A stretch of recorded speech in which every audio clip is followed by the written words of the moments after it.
పల్లా రాజేశ్వరరెడ్డి గారిని నిర్ణయించి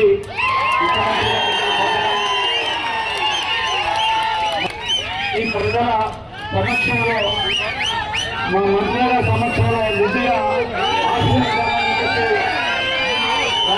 కోరుకుంటున్నాం.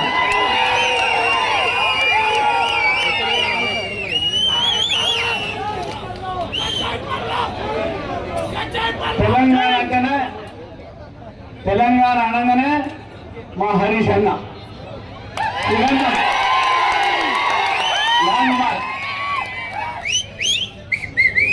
ఓసారి బచ్చన బెచ్కించి పోతుందని హైదరాబాద్ ఉన్న 100 రోజు సాయంత్రం వెళ్ళిపోయినాం. మా బచ్చనపేట పవర్ బ్రిడ్జ్ కాడ ప్రోగ్రామ్ చూసుకొని ఇక్కడి నుంచి జనగాం మీదకెళ్ళి పోతు బచ్చనపేట కాడ పట్టుకొచ్చి మా బచ్చనపేట అక్కడ మధ్యలో అన్నబడి పోలీసు వాళ్ళు నాటి నిర్బంధంలో తీసుకొచ్చి బచ్చనపేట పోలీస్ స్టేషన్ పెట్టింది మా అన్నను. అప్పటికప్పుడే 200-300 మంది జామ అయి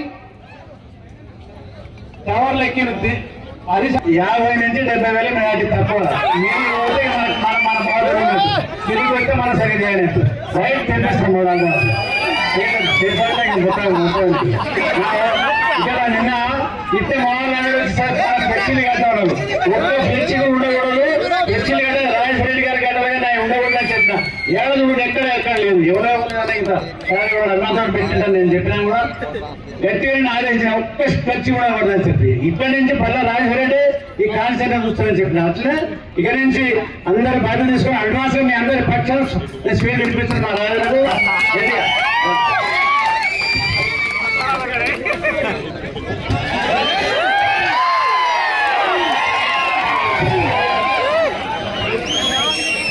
ఈ అర్థమైపోయింది కదా.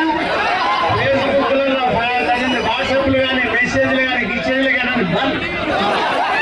ఇప్పుడు మనకు ఉన్నదల్లా కేసీఆర్ వర్గం. జనగామ కేసీఆర్ కు అడ్డ.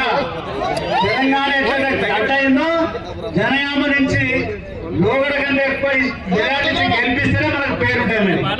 ఇప్పుడు పల్లరాజేశ్వరరెడ్డి గారిని మీ అందరూ కూడా స్వయంగా మీ పక్షాన్ని మొదలు దీవించే తమ్ముడు కాబట్టి దీవించిన ఇప్పుడు ఆ పిల్లవాడిని బాధ్యత చెప్పుకోవడానికి అని చెప్పినా ఇవన్నీ మళ్ళీ టైప్ కూడా చేసిస్తా మీ పక్షాన నెరవేరుస్తాడు. ఇప్పుడు పల్లరాజేశ్వరరెడ్డి గారిని కాన్సీని పంపే శుభ సందర్భంగా మంత్రులు ఏదైనా మరి కానుక ఇవ్వాలి కదా ముఖ్యమంత్రి గారితో పట్టుబట్టి దాదాపు 25 కోట్లు ఒకటి 35 కోట్లు ఒకటి 60 కోట్ల రూపాయలు ఈ కాన్స్టిట్యూన్సీకి ముఖ్యమంత్రి గారు 2 మంత్రులు పట్టుబట్టి మనకు వరంగా ప్రసాదించారు. దాన్ని మనం చేసుకునేది గాను డ్రైనేజ్ వర్షం పడితే ఇప్పుడు మిగిలిపోయిన పనులు ఇలా మా పల్లరాజేశ్వరరెడ్డి గారు ఎక్కడ 1,00,000 మెజార్టీతో మనం గెలిపించబోతున్నాం. మన బాధ్యత 100% ఈ జనగామ చరిత్రలోనే ఈ కాన్స్టిట్యూన్సీ పుట్టేపడుతుంది. ఈయన మెజార్టీ రేపు జరగబోయే ఎలక్షన్ల బాధ్యత వచ్చి తీరుతుంది.